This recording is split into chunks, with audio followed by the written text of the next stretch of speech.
So I was scrolling through a couple recent comments and I came across a couple that had a very common theme to it. And the essence of the questions or concerns were, I'm traveling with a group of people, friends, family, it doesn't matter.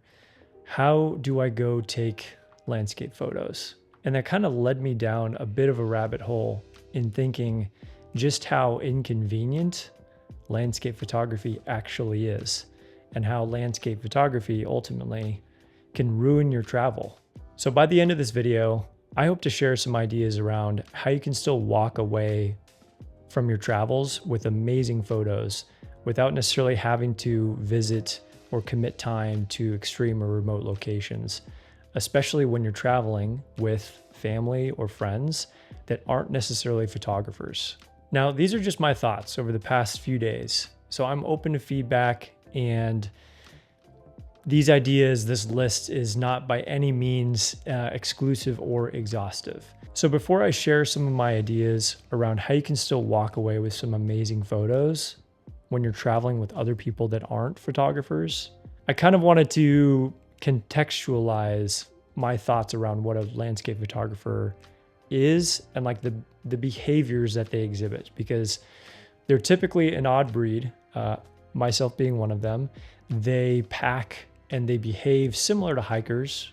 They're trying to reach remote locations. They're typically having to pack gear that is weather resistant or weatherproof, all the while maintaining a very, very fine balance between carrying just enough weight to be inefficient in reaching a specific location. We're having to pack extra gear, extra lenses, tripods, batteries. All of that is contrary to how hikers should behave. But with landscape photographers, that's not necessarily the case. And so you're consistently having to find this balance between weight and the appropriate gear and your own comfort to be able to get you to location at the right time, at the right pace, with the right amount of gear to capture the right shot. My buddy and I are trying to beat sunrise, so we're here for blue hour. We drove up from Leknes and made a couple stops along the way. Really enjoying the extra time that we have at the back end of this trip to make little stops like this. So we're doing a couple panos. We're doing some landscape stuff. Yeah, it's been a good morning so far.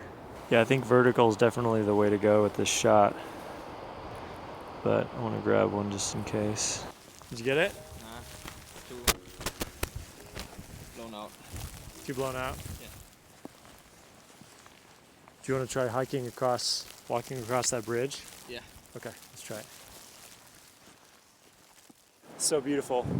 I love the chaos. Really glad we got to work in this second location today. We've really just been chasing pockets of clear skies, quote unquote, and really all that means is little to no rain or sleet. So yeah. Landscape photographers are often up super early or out super late with just varying inconvenient hours, and often at multiple days at a time, because they're trying to capture their subject in just the right condition. We tend to enjoy more extreme and chaotic weather systems because those tend to yield just more dynamic photos. When everyone else is way up ahead, we're typically the last ones lingering behind the group, slowing everybody down because we're trying to work a particular scene for a bit longer. We typically obsess over pre-planning, a hiking route, the location where we're going to be, the lighting of said condition, the placement of the sun or the moon, what's the weather going to be, how long is it going to take until we get there. All of these attributes are generally shared amongst most landscape photographers, which doesn't necessarily make it ideal to hang out with us. You're either waiting for us, you're out in poor weather conditions with us, you are waking up super early with us, you are staying up super late with us, you are hiking extra miles with us. So I wanted to share that context to really lay the groundwork for how you can still achieve and walk away with amazing photos during your travels, wherever you go, especially when you're with other people that aren't necessarily carrying a camera, without having to invest the time and the energy and the gear and and the discomfort of trying to go to extreme and remote locations.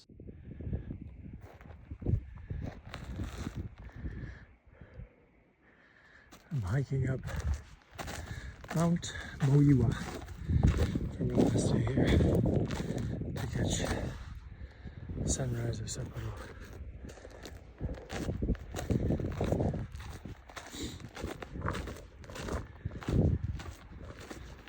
All trails marketed this hike as hard. So far it's pretty steep.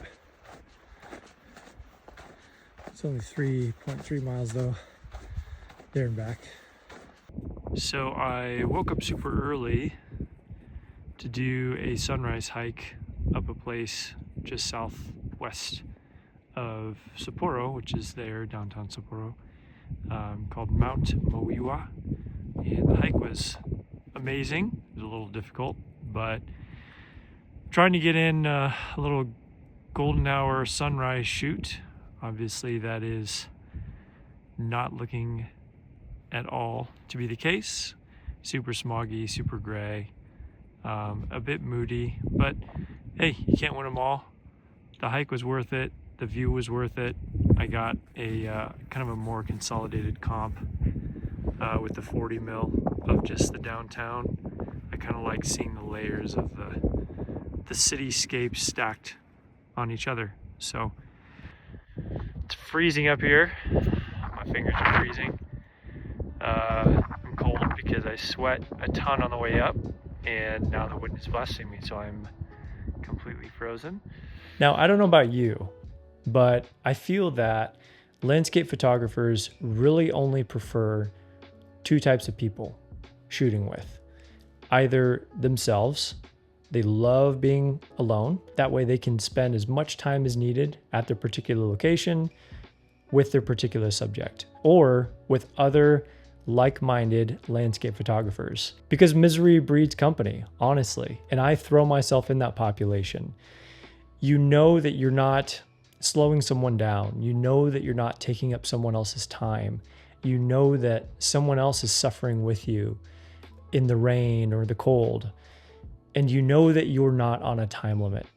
You're of a similar mind, executing the same mission. So I say all of that to say this: when you're traveling with people and landscape photography is not either your intent or not what you're prepared for, then it can be really, really, really difficult to try to find the time and energy to get those particular shots that you want. Give yourself an out and don't feel like you have to pursue it, because that's just going to put unnecessary pressure on you as well as the people that you're with. Try to refocus your photography on elements within your control and easily accessible. Instead of chasing mountains and landscapes and far off extreme locations, focus on documenting the experience. Focus on documenting the lifestyle aspect of your trip, the memorable moments with the people that you enjoy spending time with. That's what I would encourage you to focus on. And I've been there. I've taken trips with other people who are not necessarily photographers. And you feel this incredible weight and obligation to go chase landscapes, all the while staying with the people that you're traveling with, right? You're stressed about trying to find transportation and getting up early and what the weather's going to be like, and why am I doing this? And am I going to go by myself, or can this person come with me? All of that is unnecessary stress, especially if that's not the original intent of why you're traveling. If you're traveling with people who don't have the intention of photography as the goal, then don't let that be a stressor for you. So that's what I would encourage you to do.